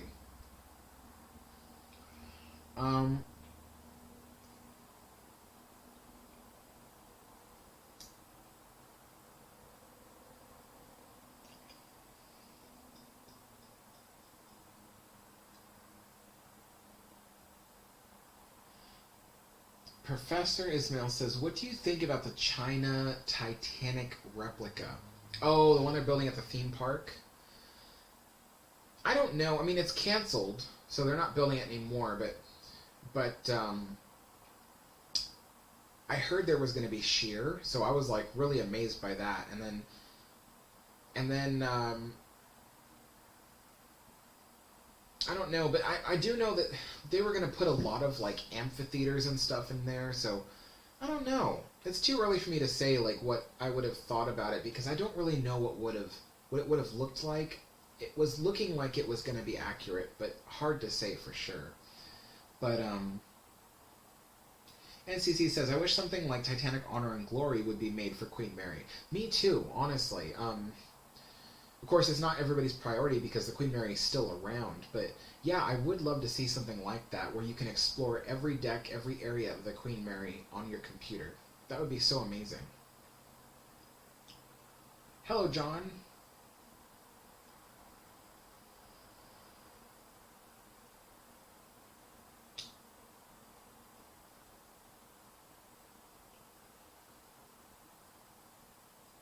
Jake says, Alex, I guess 43 is your favorite number. It's actually not my favorite number. My mother died at the age of 43, so I do not like the number 43. Nancy says, why did you stop working at Disneyland? Well, mainly because I actually got my career started. So I was already working as a chef when I left Disney, and well, not at Disney, but outside of Disney, I started working as a chef and all that. So I had a whole career ahead of me, and Disney was not a good career place. And I didn't want to keep working for them anymore. I'd already worked for them for 6 years, and it was a really toxic work environment for me in terms of how unhappy everybody was, in terms of how I was treated there by management and stuff. I did not like it. Very toxic place. So I got my career started outside of Disney. I remember when I first joined Disney in 2009, I was 17 years old, and I thought, I'm going to stay with this company forever. I want to be part of Walt Disney's legacy. I want to help manage this place, this beautiful, happiest place on earth. But after 6 years, I just realized, it's not the same. It's not the place I thought it was. It's not a happy place for me to work. Some people love their job there. Some people love it. But I didn't love my jobs there. There were aspects of my jobs I loved. I think the job I loved the most was being in guest relations as a tour guide and as a lost and found person. I think my favorite shift as a guest relations cast member was actually not doing tours. Those made me nervous every time, but I did love working at the information booths, which were out inside the park, and I loved those because I always love answering questions. Everybody comes to the information booth asking for things. Yeah, sometimes they ask for the bathroom. Sometimes they ask for, I don't know, directions or something. But a lot of times people come up there asking like, oh, what do you suggest we do today? Or what do you suggest is the best, idea for such and such? And you could always give your opinion. And so, actually, it's kind of funny. I think anybody loves when their opinion is asked for, So that was a very fun part of the job. But ultimately, the bad things about working for Disney, for me, outranked the good things. It wasn't worth it. It was destroying me working for Disney. So, yeah, that's why I don't work for them anymore. Oh my goodness, Mateo. Your sister almost fell off the bow of the Queen Mary? Oh my gosh.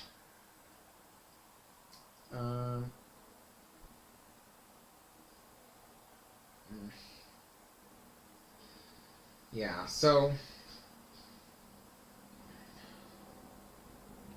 Hello, Ocean Liner channel. I gotta finish this sandwich.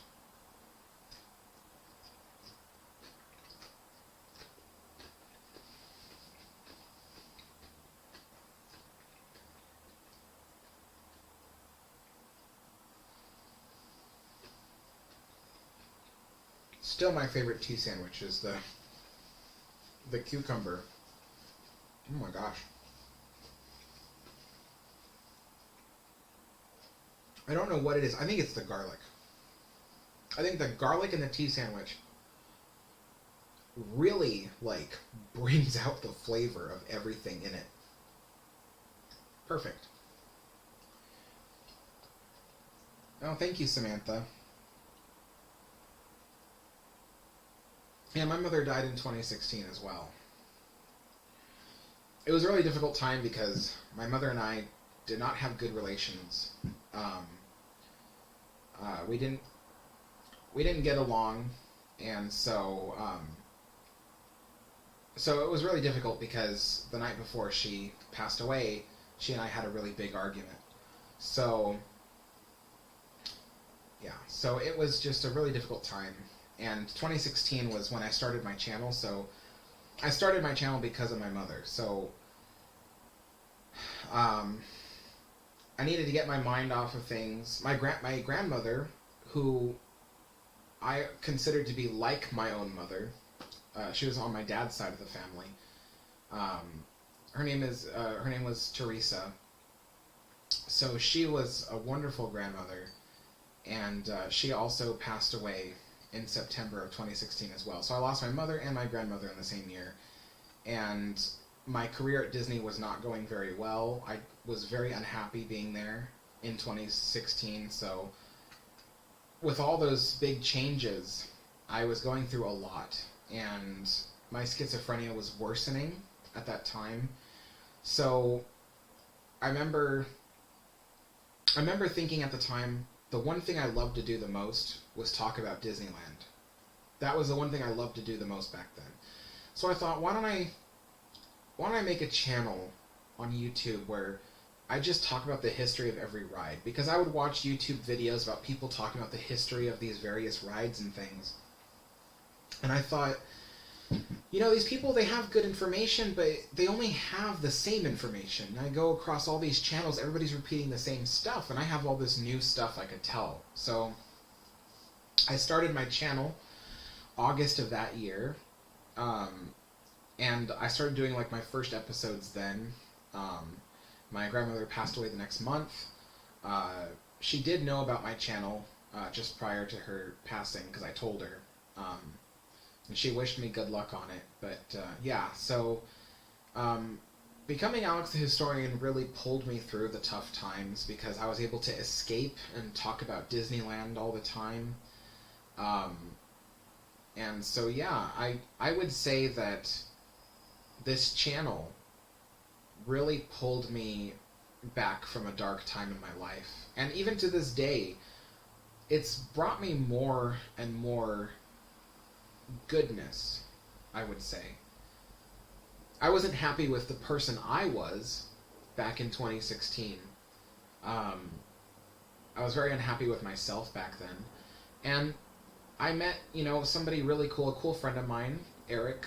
I don't know if he's watching right now, but you've probably seen him. If you're a longtime viewer, you've probably seen him on my old Disneyland vlogs and stuff like that. He was featured there. So I met Eric, and Eric saw this different person in me than I saw in myself. He saw somebody that was very happy, very very optimistic, which I don't consider myself generally optimistic. I consider myself more of a pessimist, if anything. But he saw a different side of me than I saw in myself. And it made me go, I want to be the person he sees me as. And so I've strived ever since to try to change my mindset on things and not see everything through such a pessimistic light. And so being Alex the Historian has actually improved my life. While I do have schizophrenia, the effects of it have actually slowed down, because I've been able to adjust the way I live my life in order to ease that burden. And so I can operate well enough that I can do videos and stuff like that, and of course I got through the tough times of 2016 and the tough times of 2020. 2020 was a difficult year. My cafe closed due to the pandemic, and we never reopened it again, and I ended up moving up here because I had no place to live. So being Alex the Historian actually has brought me through tough times. And it wasn't just being Alex the Historian, but it was being able to talk to people like all of you folks who are watching. It's like therapy, being able to just discuss the things you want to talk about, the things you like. And so,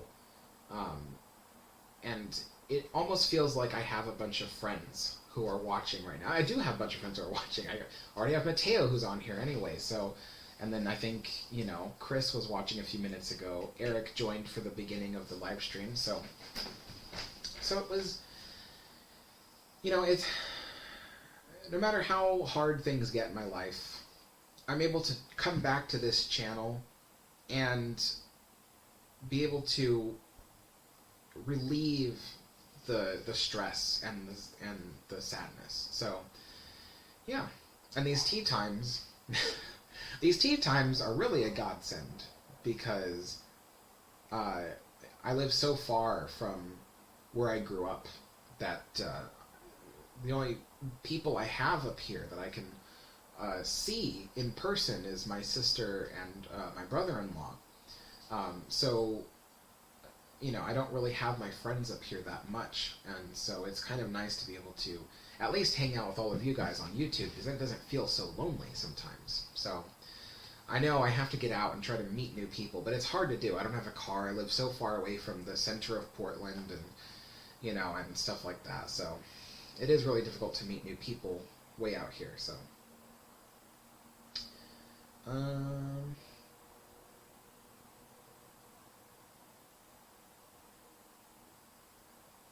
oh my gosh, Mateo, so your sister was going to climb over the railing, and then the horn blew, and that's what brought her to come back down. Oh my gosh.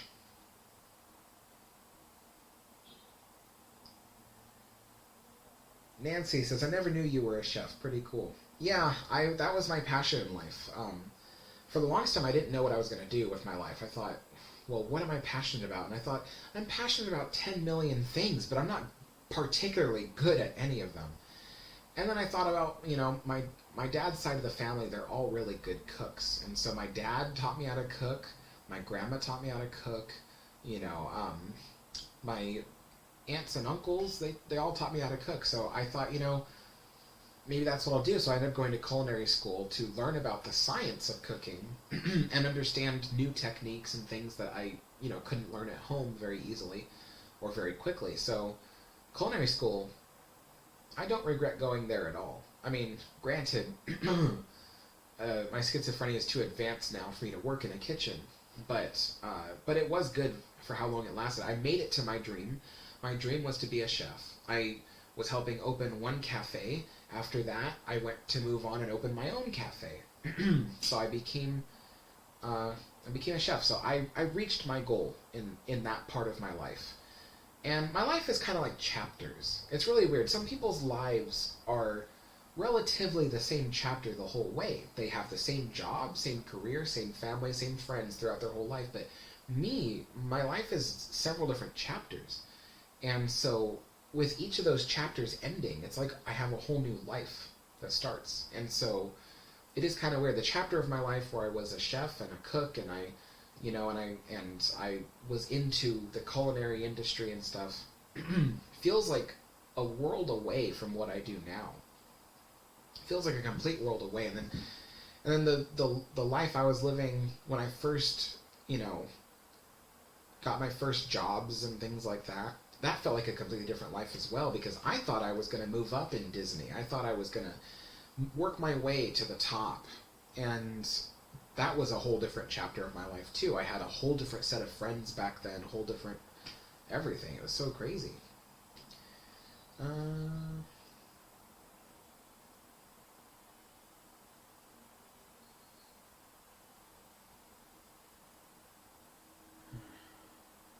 see.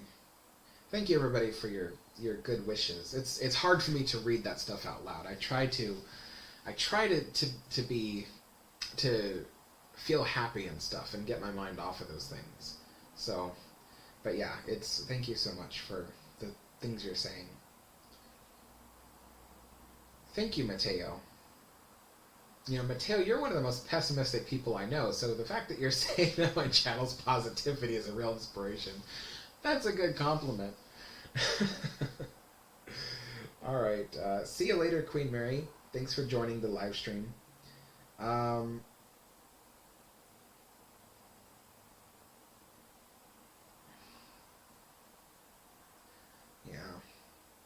Yeah, I think reading your guys' comments, it is really difficult. Life is a really difficult thing.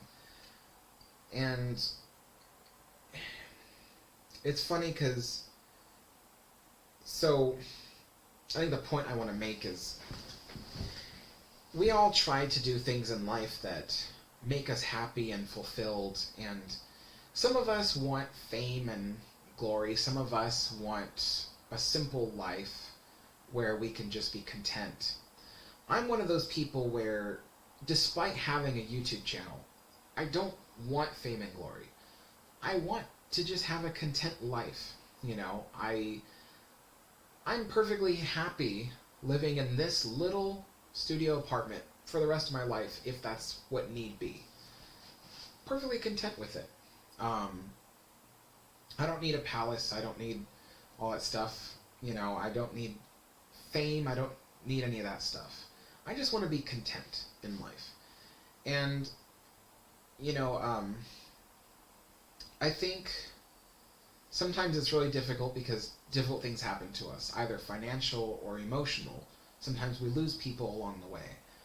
And so I think that it's important that we don't stuff our feelings away. You don't want to suppress how you feel. You want to express your sadness, but in a healthy way. So what am I trying to say here? So yeah, so it is tough at times because being on YouTube, I do feel a connection to a lot of people who watch my channel, and I want to talk to them, and I want to, say things, but then you're also subjected to the people on YouTube who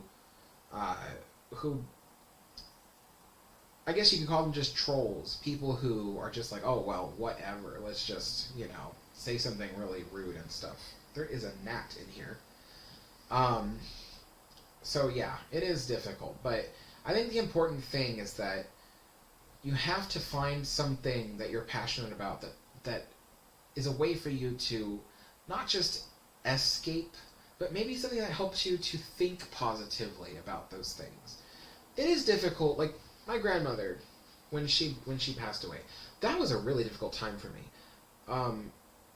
But whenever I do something, when I have tea time, I always remember her. I always remember things. I go, she would have really loved to sit here with me and do this. I would think about all the little funny things that she would say and do. And I remember the first time I did a tea time, and I brought out the Scottish shortbread. And I thought these are exactly like the cookies that she and I would have in the metal tins. And so I remember things like that about her. And, I think that remembering people is a great way to move forward. And so trying to suppress those kinds of emotions is not healthy. But it is healthy to do something that makes you happy and helps get your mind off of the sadness while still remembering the positive things. So, yeah, that's one of the things I like about this channel, is I can do that. Alright, Jake Goodwin's got to go. I'll see you later, Jake. I should end the live stream, actually. It is already over 2 hours since I've started it, so I really should. But NCC says, I know what you mean by chapters of life. My significant chapters were early life, 1989 to 2006, 2006 to 2020, dad's stroke, coming to terms, in 2020, COVID, and my Parkinson's disease diagnosis. Yeah, I know. So sometimes life is a series of chapters.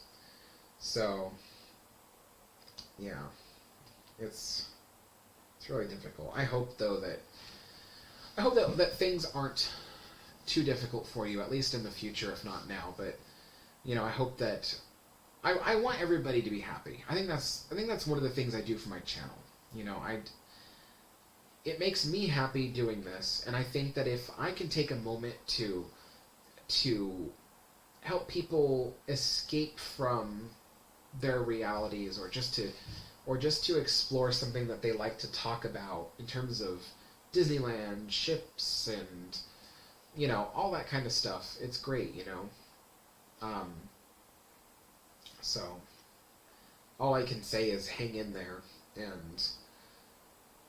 and try to enjoy the things that make you happy. That's really all we can do, So, alright, Jake, see you later. Alright, folks, I'm going to end this live stream here because we've been going on for 2 hours. It did end up getting a bit sad towards the end, but I assure you that's not how it always is. But I do want to end on the note that try to follow what makes you happy. I knew that I wasn't happy in my previous career at Disney and doing what I was doing. I wanted to have a life where I could enjoy what I was doing, even if it didn't earn me very much money. This YouTube thing is my job. It's the thing I do day and night, every day. I spend, 40 to 50 hours a week on it, maybe even more depending on how busy I have to be, but ultimately, it makes me happy, and it helps keep my mind in focus. And so I think that if you have the ability, or you know what it is in your life that makes you happy, you should stick to it and try to develop it as best you can. So there's from Mateo.